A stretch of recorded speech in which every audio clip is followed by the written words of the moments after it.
야베스가 이스라엘 하나님께 아뢰어 이르되 주께서 내게 복을 주시려거든 나의 지역을 넓히시고 주의 손으로 나를 도우사 나로 환난을 벗어나 내게 근심이 없게 하옵소서 하였더니 하나님이 그가 구하시는 것을 허락하셨더라. 역대상 4장 10절 말씀. 아멘. 오늘 본문도 어제 본문에 이어서 계속해서 의인과 악인에 대한 소위 반의 대꾸법이라고 제가 말씀드렸습니다. 의인은 이러이러하지만 악인은 이러이러한다. 악인은 이러이러하지만 의인은 이러이러한다라는 것으로 의인과 악인의 삶을 대조하여서 우리에게 영적인 지침과 가르침을 주는 그런 본문입니다. 이 본문을 적었던 솔로몬은 자신은 지혜로운 아들이 되어서 아비를 기쁘게 하는 그런 자식이 되었지만은 그러나 자기의 삶 가운데 인생의 말년에 인간적인 어떠한 계산과 계략으로 자기의 인생을 보호하고 그리고 자기 나라를 지키려고 하는 그 모습과 행위들이 하나님 보시기에 악하게 보이셨어요. 그래서 여러분 잘 아시는 대로 많은 정약 결혼을 맺고 그리고 그 여인들이 이스라엘 백성 안으로 들어오게 될 때 각자 부족에서 섬겼던 그 우상 문화와 신상을 가지고 들어옴으로 말미암아 자기는 아버지를 기쁘게 하는 자식이 되었지만 자기 자식인 르호보암은 여러분 역대하 33장인가요? 하나님 보시기에 악을 행하는 그러한 자녀 교육에 실패하는 부모가 된 것을 우리가 볼 수 있습니다. 그런가 하면 계속해서 이렇게 악인은 이러이러한데 의인은 이러이러하다라는 반의 대꾸법을 통해서 우리가 또 알 수 있는 영적 지침이 무엇입니까? 여러분 하나님 보시기에 인간의 삶에 중간지대는 없다라는 거예요. 요게 요렇게 봤을 때는 의인인데 요렇게 봤을 때는 악인이구나. 요렇게 봤을 때는 참 내 속을 썩이는데 이렇게 봤을 때는 좀 또 내 속을 기쁘게 하는구나. 이러한 경우는 없다라는 거죠. 여러분 인생은 딱 두 가지 갈래로 갈라집니다. 중간지대는 없고요. 회색지대는 존재하지 않아요. 하나님을 기쁘시게 하는 삶이 있는가 하면 하나님의 마음에 대못을 받고 하나님을 늘 근심거리로 이렇게 하게 하는 그런 인생이 있다라는 거죠. 그런데 여러분 이 의인과 악인이 우리가 말씀을 묵상할 때 어떻게 이해하고 받아들일 수 있습니까? 교회 다니는 사람은 의인, 교회 안 다니거나 하나님을 모르는 사람은 악인. 우리가 이러한 어떤 본능적인 그런 생각과 가치관을 가지고 이런 반의 대꾸법을 대할 때가 참 많아요. 그런데 저는 성경을 창세기부터 요한계시록까지 쭉 묵상할 때마다 늘 어떤 생각이 드냐면요. 이 말씀은 하나님의 은혜의 섭리 아래 있지도 않은 자들에게 주신 말씀이 아니라는 거예요. 그게 무슨 얘기입니까?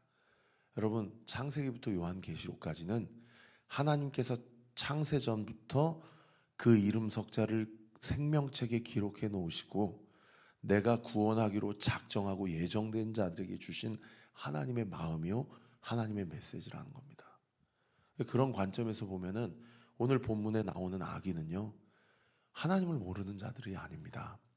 하나님을 알면서도 신앙생활을 하면서도 적당하게 타협하거나 여전히 우리가 아까 찬양한 대로 입술로는 하나님이 내 인생의 왕이시고 주인이십니다라고 고백하지만 자신의 인생의 삶을 자기 것이라고 이해하고 자기가 판단하는 대로 판단하고 결정하는 대로 살아가는 삶. 그럼 그런 사람이 하나님 보시기에 악인인 거예요. 그러니까 그 관점에서 보면 얼마나 마음이 찔리고 두렵습니까? 그렇지 않습니까? 우리가 하나님 앞에 말씀을 대할 때에 우리가 어떻든 하나님이 주신 말씀을 붙잡고 이 말씀이 내 삶을 인도해 가는 내 삶을 인도해 가고 내 삶을 견인해 가는 그러한 삶이 되기를 우리가 간절한 마음으로 말씀을 받고 또 순종하기로 결단하고 그렇게 순종할 수 있도록 하나님께 도움을 구하는 그런 저와 우리 모든 성도님들 되시기를 우리 구주 예수 그리스도 이름으로 축원합니다. 그래서 오늘 본문 29절에도 보세요. 여호와의 도가 정직한 자에게는 산성이요 행악한 자에게는 멸망이다. 여러분, 도는 무엇을 말씀드린다고 이야기하였습니까? 하나님의 계시된 말씀이라고 말씀드렸죠. 하나님의 말씀을 묵상하고 하나님의 말씀을 읽고 하나님의 말씀을 암송하고 하나님의 말씀을 깊이 깨달아서 그 말씀을 붙잡고 의지하는 자는 어떤 자라고 이야기했어요? 정직한 자라는 거예요. 거짓말 안 하는 인생이 정직한 인생이 아니라, 여러분, 인생은 하나님 떠나면 거짓으로 시작해서 거짓으로 끝나는 게 인생입니다. 창세기부터 그것을 우리에게 얘기해 주잖아요. 거짓말로 죄가 들어왔어요. 그리고 거짓의 아비가 누굽니까?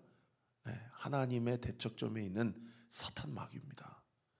그런데 거짓말 안 하는 것이 그거 자체가 정직한 게 아니라는 거예요. 그러면 라합은 거짓말했기 때문에 그걸 사전적으로 이해해서는 그거는 적용이 안 되는 거죠.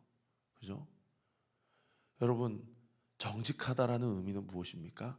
오늘도 이 아침에 말씀을 묵상하면서 내 죄를 보고 하나님이 나를 도와주시지 않으면 오늘 하루도 나는 죄 지을 수밖에 없는 인생이구나.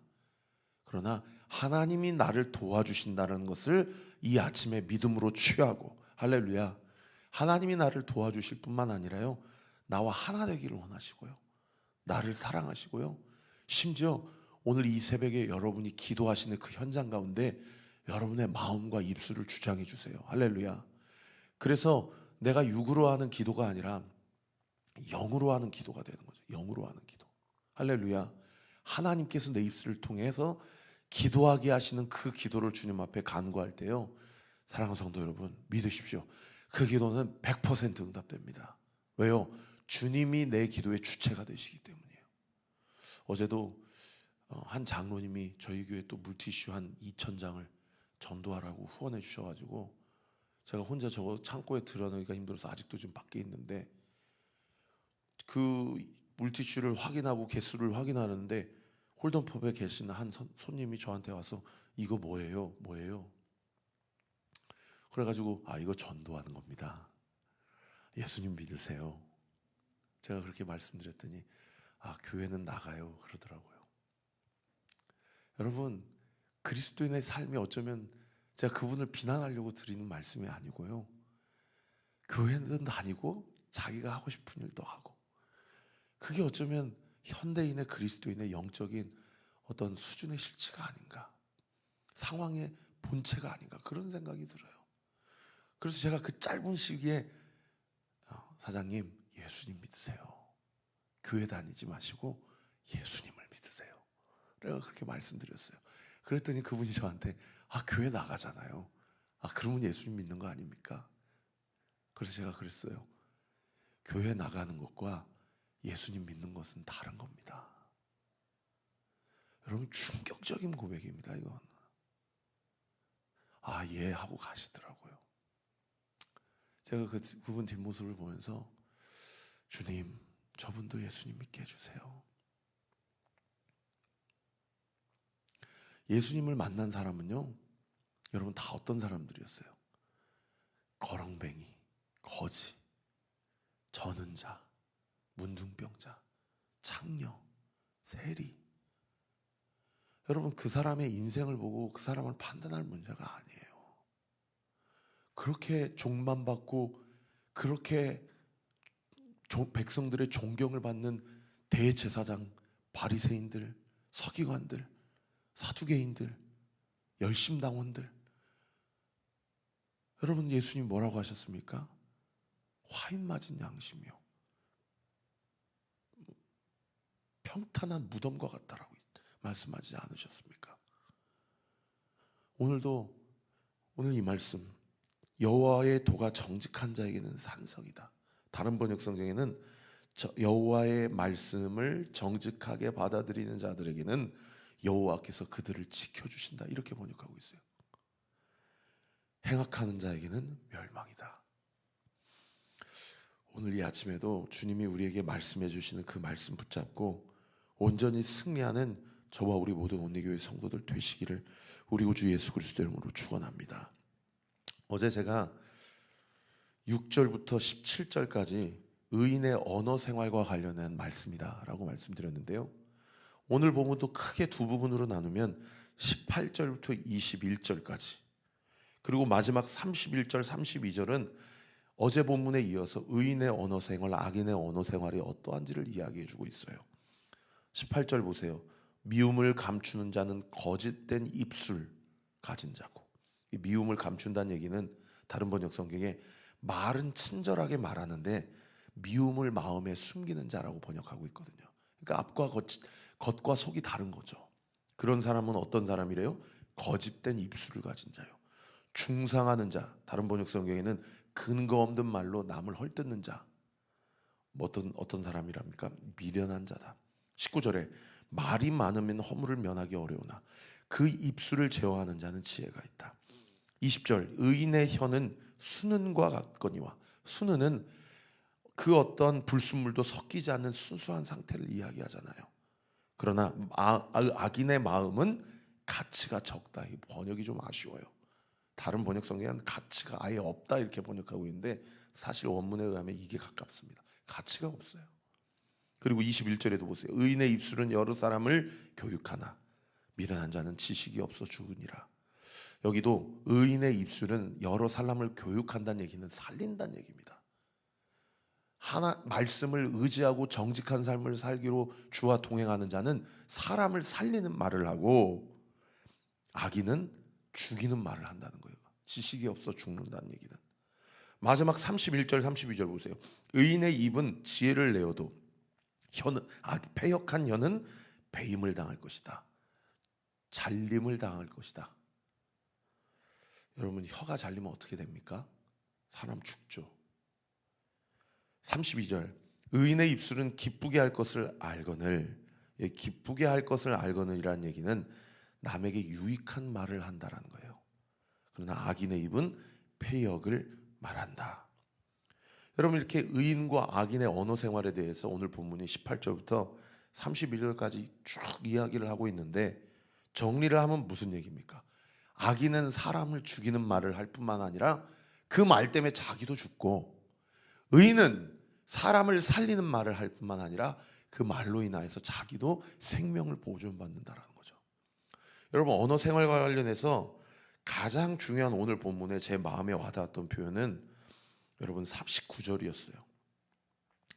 여러분 19절 다시 한번 묵상해 보면 말이 많으면 허물을 면하기 어려우나 그 입술을 제어하는 자는 지혜가 있다. 여기 입술을 제어한다라는 것 다른 번역 성경에 말을 삼가하는 자는 지혜가 있다 이렇게 번역하고 있거든요. 사랑하는 성도 여러분, 말을 좀 줄이세요. 우리는 말이 많으면 실수할 수밖에 없는 존재입니다. 말을 줄이고요, 하나님 앞에 기도하세요. 그러므로 여러분의 입술 생활이 하나님 보시기에 사람을 살리는 말, 생명을 세우는 말이 되기를 우리 구주 예수 그리스도 이름으로 축원합니다. 자, 오늘 본문의 첫 번째 언어 생활과 관련해서 하나님께서 우리에게 말씀하시는 본문이 18절부터 31절까지 있었는데, 그 사이에, 그러니까 18절부터 21절, 31절부터 32절은 언어 생활과 관련된 이 이야기인데, 그 사이에 22절부터 29절, 30절까지는 마음 생활과 관련된 본문을 우리에게 이야기해 주고 있는 본문이에요. 예를 들면 22절에 여호와께서 주시는 복은 사람을 부하게 하나 근심을 겸하여 주지는 아니하신다. 이 마음과 관련된 얘기예요. 당장 부자가 된다는 얘기가 될 수도 있지만 마음이 부한 자는 여러분 1억 억만장자보다도 더 행복한 사람이거든요. 그런가 하면 24절에도 두려움에 대해서 이야기하죠. 악인에게는 그의 두려워하는 것이 임하거니와 의인은 그 원하는 것이 이루어진다. 이것도 마음과 관련된 이야기고요. 27절에도 보세요. 28절에도 보세요. 의인의 소망은 즐거움을 이루어도 악인의 소망은 끊어지느니라. 소망이나 즐거움 다 마음과 관련된 이야기를 우리에게 이야기하고 있는 그런 본문이죠. 이 22절부터 30절까지 마음 생활과 관련된 본문과 관련해서 요즘에 제가 지금 생각이 안 나는데 요즘에 하이브하고 그 대표하고 이렇게 싸우면서 그 하이브 그 의장과 그 리더십들이 마음 수련 그것과 관련해 연결되어 있지 않냐. 그래서 제가 그것도 한번 CBS나 다른 여타의 자료를 찾아보니까 처음에는 우리는 종교가 아니다. 단월드죠. 생각나네요. 단월드. 우리는 종교가 아니다. 그렇게 이야기를 하고 마음을 수련하는 거다라고 얘기를 하는데 세상의 단월드를 조사해 보니까 결국 단월드를 창시한 이모 씨를 숭배하는 일로 이어진다. 그게 실체 아닙니까? 여러분, 마음은 수련한다고 해서 단련되거나 수련되는 게 아니라는 거죠. 여러분, 마음은 잠언 4장에 4장 23절에 보면 뭐라고 얘기합니까? 생명의 근원이라고 하잖아요. 마음을 지키는 자는 생명의 근원이 이에서 난다. 여러분, 마음은 수련하고 단련해서 그렇게 컨트롤할 수 있는 게 아니고요. 우리의 마음은 누가 임재하시고 좌정하시는 좌소가 되냐? 성령 하나님께서 거하시는 처소라는 것이 성경이 우리에게 가르쳐 주시는 지침이에요. 마음은 컨트롤의 대상이 아니고 마음은 거룩한 영이신 성령에 임하시는 좌소라는 거죠.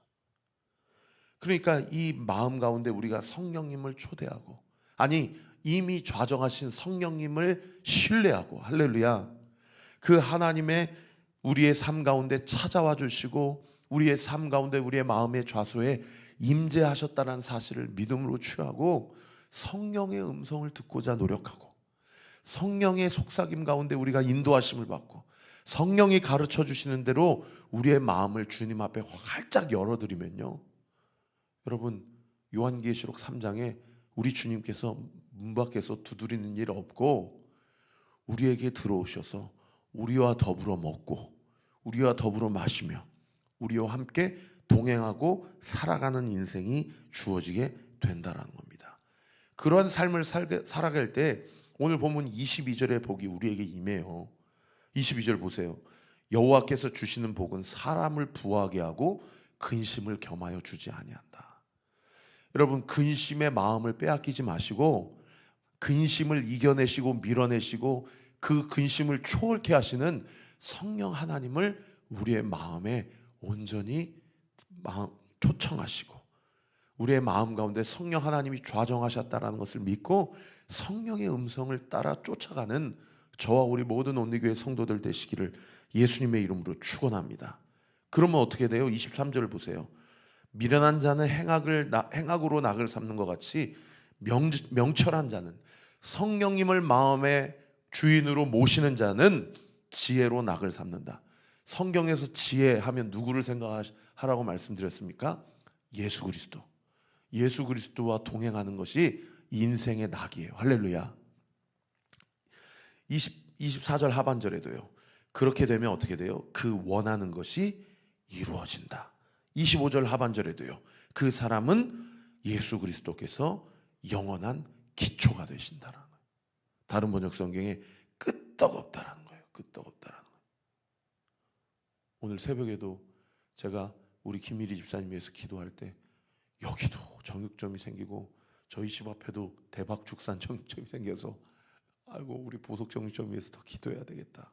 지난 주일날 집사님하고 잠깐 이야기를 하는데 오히려 이 고난과 이 위기를 더 상품을 더 잘 준비하고 뭔가 세일도 하고 뭔가 전략을 잘 짜서 어떤 발전의 계기로 삼고 하나님께서 우리 사업장의 주인 되심을 믿고 나아가기로 마음의 결단을 했다. 그래서 제가 더 기도하고 밀어드려야 되겠다 했는데 세상에 아내하고 아침에 출근하려고 차를 가지고 오니까 여기 이제 다산역 대시양이라고 이제 입주가 시작되거든요. 1층부터 4층까지는 많은 이제 프랜차이즈나 옷가게가 들어올 것 같고 5층 이상부터는 이제 오피스텔인데 세상에 운전하고 오니까 그 앞에 부자 축산 오픈 예정 이렇게 또 써 있는 거예요. 그래서 제가 뭐 그렇게 사람들이 고기를 많이 먹나, 주변에 이렇게 정육점이 자꾸 생기나, 이 도시가 지금 개발된 지가 5년이 넘었는데 이런 생각이 들으면서 오늘도 이 자리에서 우리 성도님들 가정과 사업장과 우리 자녀들을 위해서 부르짖고 기도하면, 여러분 오늘 본문 말씀, 의인은 그 원하는 것이 이루어지고 의인은 영원한 기초 같다. 할렐루야. 여러분, 하나님이 우리의 인생을 책임져 주십니다. 믿으시면 아멘. 우리의 인생 가운데 그 믿음 붙잡고 함께 기도할 때 하나님의 영광을 보고, 우리가 먹고 사는 이 어떤 본능적 원초적인 어떤 이런 근심과 걱정에 함몰되는 인생이 아니라 고개를 들고 위로부터 하나님께서 부어주시는 생명의 말씀과 그 진리의 약속 붙잡고 오늘 이 아침에도 부르짖어 기도하는 성도들의 삶, 하나님께서 그 가정을 책임져 주시고 그 인생을 책임져 주시는 것을 믿고 주님 앞에 승리하며 나아가는 저와 우리 모든 온리교회 성도들 되시기를 우리 구주 예수 그리스도 이름으로 축원합니다. 기도하겠습니다. 아버지 하나님, 감사합니다. 나의 모든 형편과 상황 주변에서 벌어지는 일들로 인하여 우리 사랑하는 성도들의 믿음과 마음이 흔들리거나 빼앗기는 일이 없도록 주님, 이 하루를 시작하며 우리 성도들의 마음과 생각을 붙잡아 주십시오. 이미 내주하시는 성령 하나님께서 우리 성도들의 마음 가운데 좌정하시고 우리 성도들의 인생 가운데 주인 되어 주시기로 결단하셨기 때문에 오늘도 이 새벽에 주님 앞에 부르짖는 우리의 모든 기도가 반드시 응답될 뿐만 아니라 나의 것을 관철시키는 기도가 아닌 주의 뜻을 이루는 기도가 되게 될 줄 믿습니다. 우리 성도들의 기도의 지경이 넓어지게 하시고 깊어지게 하셔서 이번 한 주 우리가 암송하며 붙잡는 야베스의 기도문처럼 주의 손으로 우리를 붙들어 주시고 우리로 하여금 환난을 벗어나 근심이 없게 하여 주옵소서. 주의 뜻을 온전히 이루는 놀라운 은혜의 역사 있게 하여 주옵소서. 이 시간 예수의 이름으로 명하노니 이 현장에서 부르짖는 기도, 성도들의 기도, 또 오늘 온라인으로 또 병상에서 예배드리고 기도하는 모든 성도들의 기도, 이 시간 예수의 이름으로 명하노니 응답될 주여다, 응답될 주여다, 응답되게 될 주여다 믿고 감사드리며 살아계신 우리 구주 예수 그리스도의 이름으로 기도하옵나이다. 아멘. 지금은 우리 구주 예수 그리스도의 은혜와 하나님의 사랑과 성령 하나님의 위로교통 충만하심이 입술을 제어하기 어렵기 때문에 말을 그치고 오히려 입술을 주님 앞에 온전히 내어 맡겨 하나님의 말씀을 지키는 자라 정직한 자라는 것을 다시 한번 깨닫고 주와 동행함으로 근심을 주지 않으시고 기쁨과 믿음과 감사를 주시는 하나님 앞에 온전히 영광 올려드리기로 결단하는 우리 사랑하는 온리교회 모든 성도들 머리머리 위에와 우리 교회를 위해 기도해 주시는 모든 믿음의 동역자들 머리머리 위에 지금으로부터 영원토록 함께 하시기를 간절히 축원하옵나이다. 아멘.